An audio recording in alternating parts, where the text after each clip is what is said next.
good evening, everybody, and thank you for being here. My name is Coach Jay, and also I am a staff on the iLeague Global team. Um, the Monday Vision is one of those opportunities that we rarely have. So, but for the people that have been here before, they already know what this session is about. But briefly, with what we are going to present today, the topic I'm going to be talking about today, I think it will throw more light on the effects of iLeague Global on the leadership and business of basically everybody that is around the world. So I'm going to share my screen now. So in a second.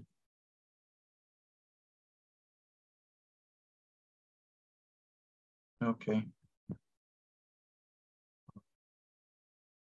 Okay. So today on the iLeague Global Monday Vision, we're going to be talking about the law of navigation. If you are a business owner or if you are an entrepreneur, doesn't matter what level of operation you are in, it is important that you have a way to pick up the sorry, 1 second, please. It's important that you have a way to always pick up your knowledge, to always learn new things, to always learn how businesses, how families are changing, how businesses are changing, how the economy is changing. It is important that you give yourself, get a platform for yourself, like what iLeague Global is doing, where you constantly learn and evolve with the new changing economy and how the world is changing. And one of the ways we do it is using the Monday Vision. On today's topic, we'll be talking about the law of navigation. And the law of navigation is like the word navigation is just how to find your way. It doesn't matter if it's in the business field, it doesn't matter if it's in your relationship, it doesn't matter if it's in your family, it doesn't matter where it is. It is important that you understand the law of navigation. Anyone can steer the ship, but it takes a leader to chart the course. All right, this is a quote from John C. Maxwell. For those of us that have been here before, we always talk about John C. Maxwell because he's one of the icons when you talk about leadership in business and even in family. John C. Maxwell, it's one of those people that have taken leadership to the next level. And the principles that he comes up with and are principles that have outstayed time. It is something that they've been doing over the years and it has been yielding amazing results. And one of the principles is the law of leadership, the law of navigation. One of the principles in his book, the 21 irrefutable laws of leadership, is the law of navigation. Okay, so let's dive into what the law of navigation is and how it affects every one of us. So what is the law of navigation and what does it mean for us?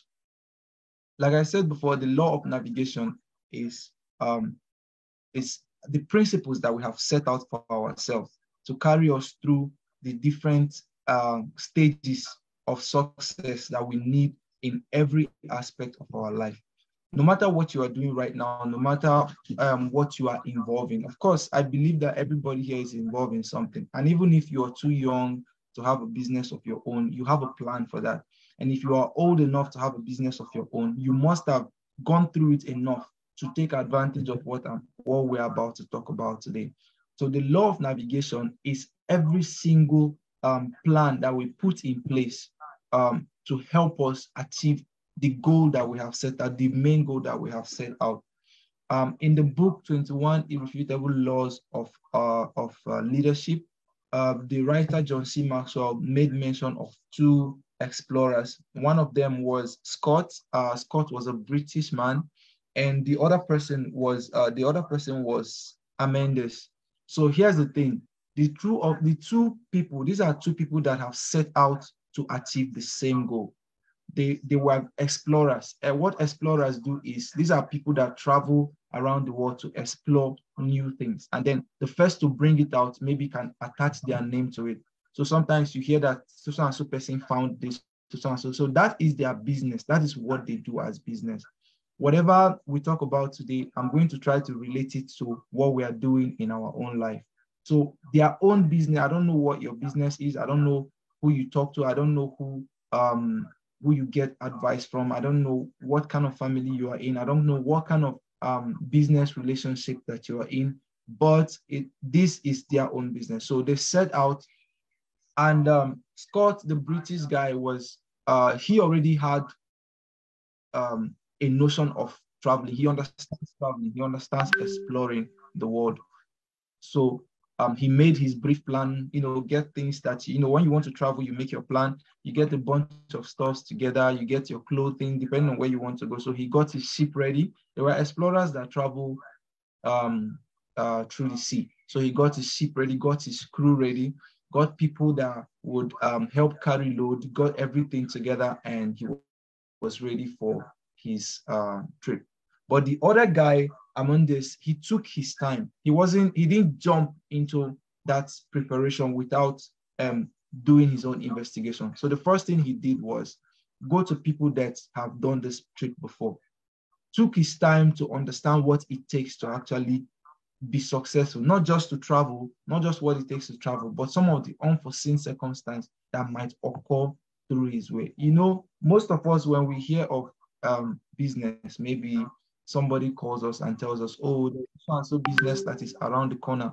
We jump into it without actually understanding the law of being able to navigate through that business that we're going into, and even being able to predict how long it's going to take us to actually achieve what we achieve. So the person tells you that, oh, I achieved this in 2 days, and without understanding how to navigate yourself through to get the same result, you jump into that business, or you jump into that relationship without understanding what you are doing. So what happens is that you get hit along the way. Why? Because there was no formal preparation. So this other guy, Amendis, the guy from Norway, he took his time, met the older people that have done this before, spoke with them. They gave him tips and advice. He sat down, did his own assignment, understood what he needed. He didn't just make plans for the trip. He made plans for in case anything happens along the way. He got so far that he was able to have different stops where he placed food stock in case their ship gets to a point and maybe the weather was too much.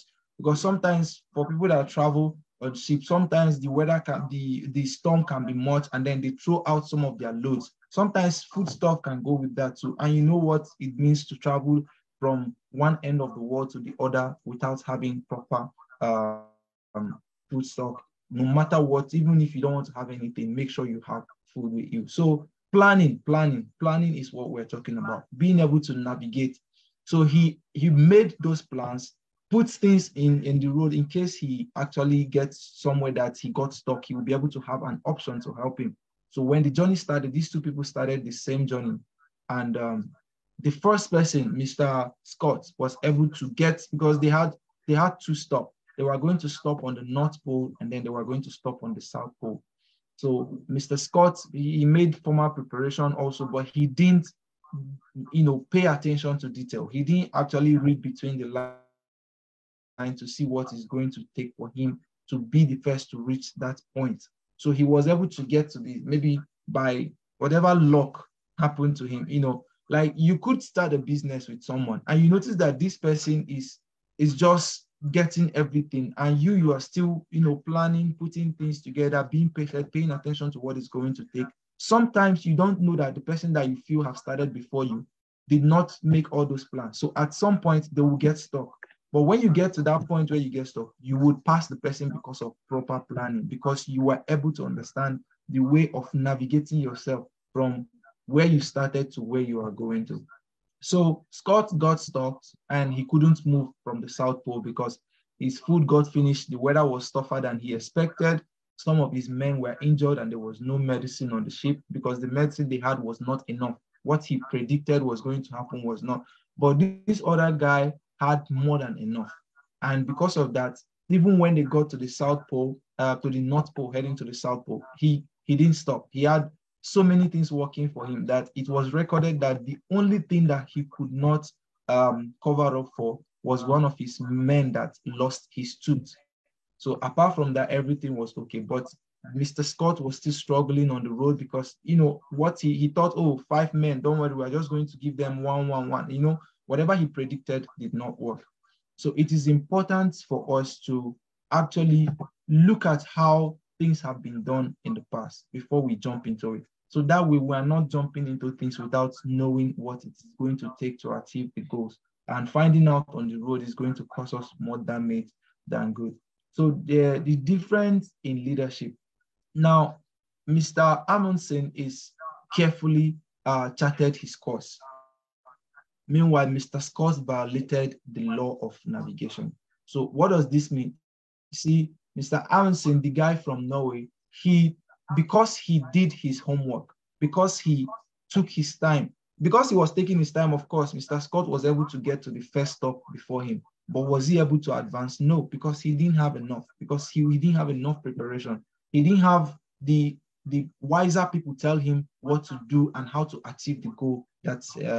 So he now was the one experiencing the suffering. So now he's going to be the experienced one. So when next somebody else wants to go, he's going to be a lesson the person will learn from. You don't want to be a lesson that people will learn from. You want to be the person that achieved the goal and people are learning from your goals. It is very important. So it is very important that no matter what you want to do, no matter what business you want to go into, no matter what kind of relationship you want to build, take your time to talk to the people that have gone before you. No matter what kind of achievement you have placed for yourself, even if it's not something somebody is bringing you into, if it's something you are placing for yourself, it is important to look back and see people that have done this thing or something close to what you have done. They will give you better advice that will better prepare you for rainy days, for times when there are not all situations can be solved with money. There are some things you can solve just because somebody told you go left when you wanted to go right. So it is important that we take our time, chart a course for where we want to go to. Charting a course, for those of us that may not understand, is taking your time to investigate what it is going to take. So that being said, navigators see the trip ahead. Experience is the best teacher. Now, there is something that happens, especially here in Africa, where a lot of people think that since they say experience is the best teacher, so you have to experience something before you become successful in it. And that is not true, because the years that it is going to take you to experience that thing, to actually become successful in it, you will be there and you will grow old.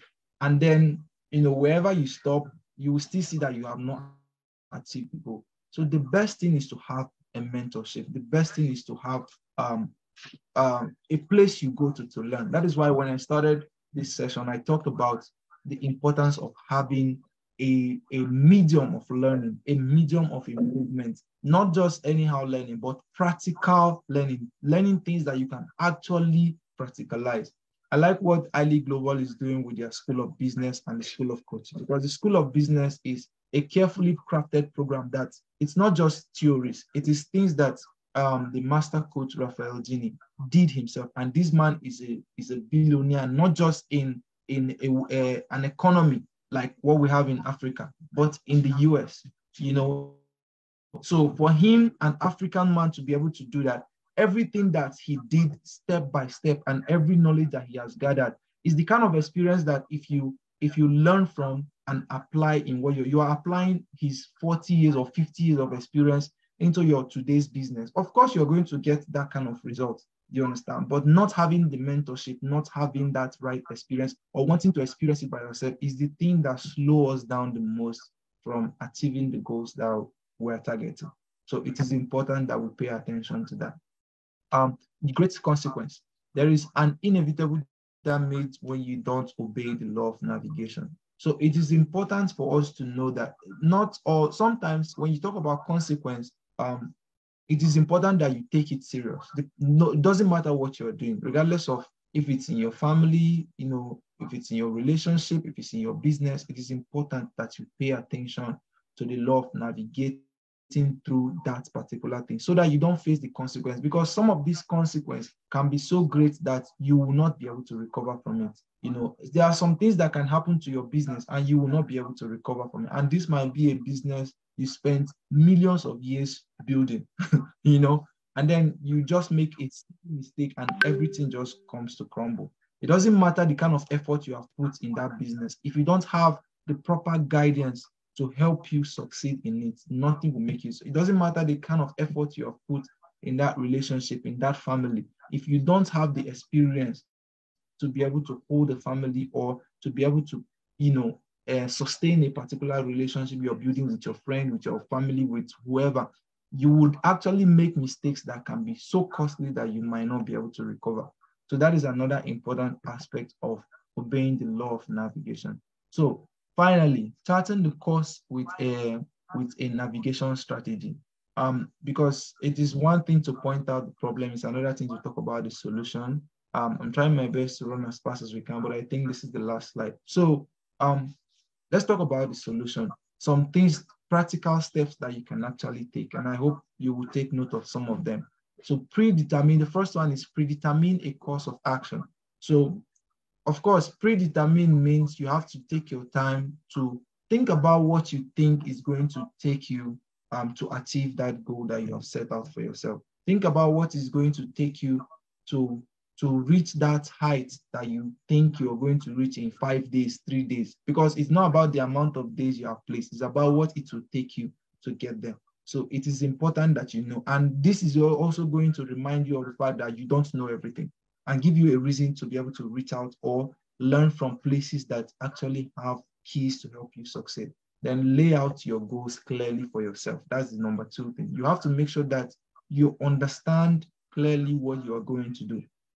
I always advise people around me to write down their goals. Always write down your goals. But of course, there are people that want to keep it off heart. There's nothing wrong with keeping it off heart, but there is always this vibe that comes with writing down what you want to achieve. Because when you write it down, you keep looking at it. You always write it down where you can actually see it clearly, not writing it where in a hidden place. Keep it in front of you at all time. What happens is that it puts it in your mind so that an idea that comes about it will not pass you by. Sometimes we get ideas on how to succeed in our businesses, in our plans, right in front of us, and we don't know about it. The reason is because that plan is not in our head at that time. Because you can be walking on the road, but because you are conscious of where you are going to, what you want to achieve, if you see an opportunity that will get you there faster, you can take it.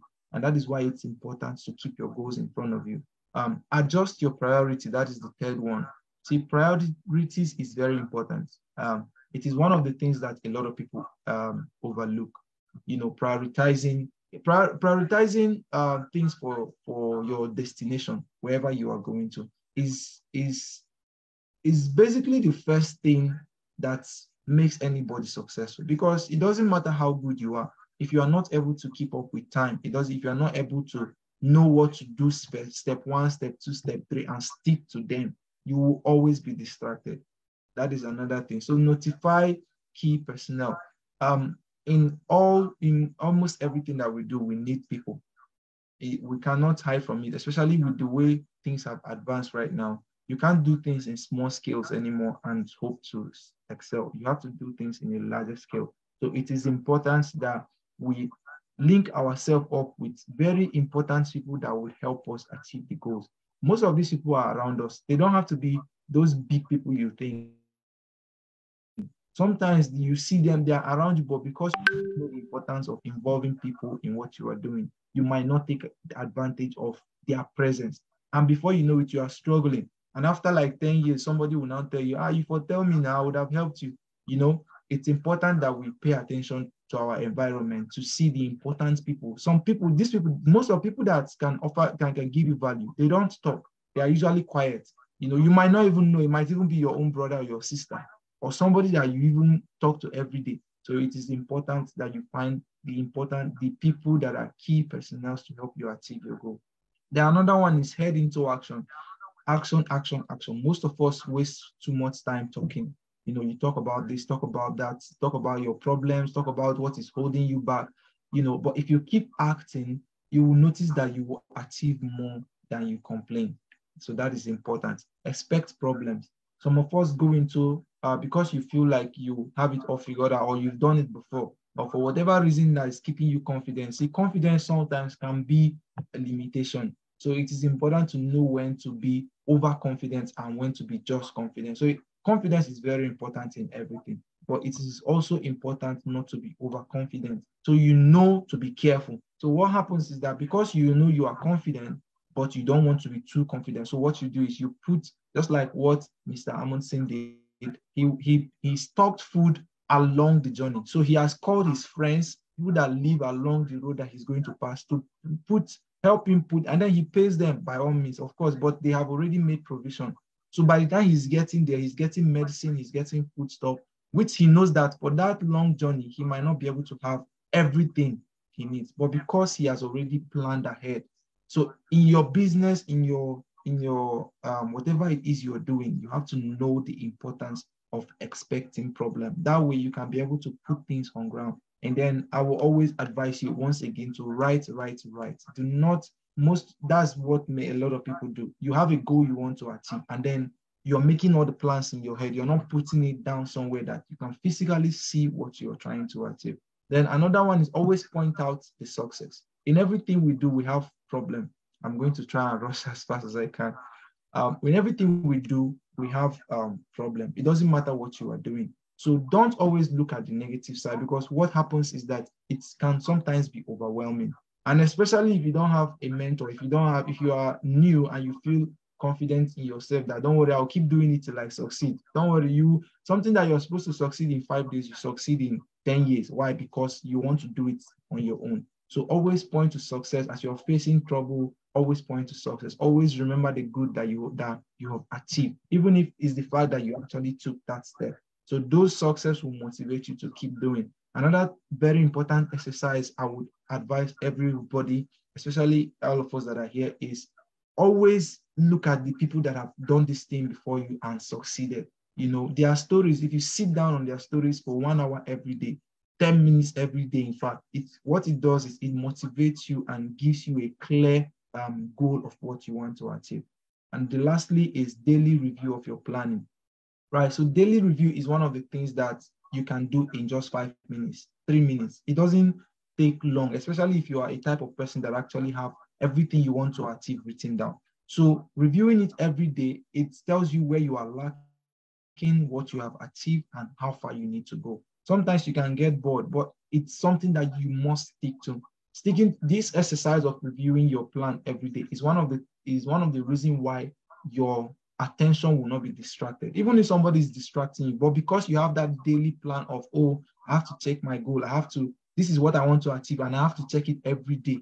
What it does is, even if somebody else is distracting you, that 1 second that you went back to that place, you kept those things written down, it reminds you of what you're doing. And before you know it, your concentration will be there and your speed will be there as well. So I think that's all we have for today. I want to say thank you to everybody that took part in the Monday Vision today. It was an amazing meeting with you guys. And I want you to know that I can answer your question. If you have any question, feel free to ask. Thank you very much.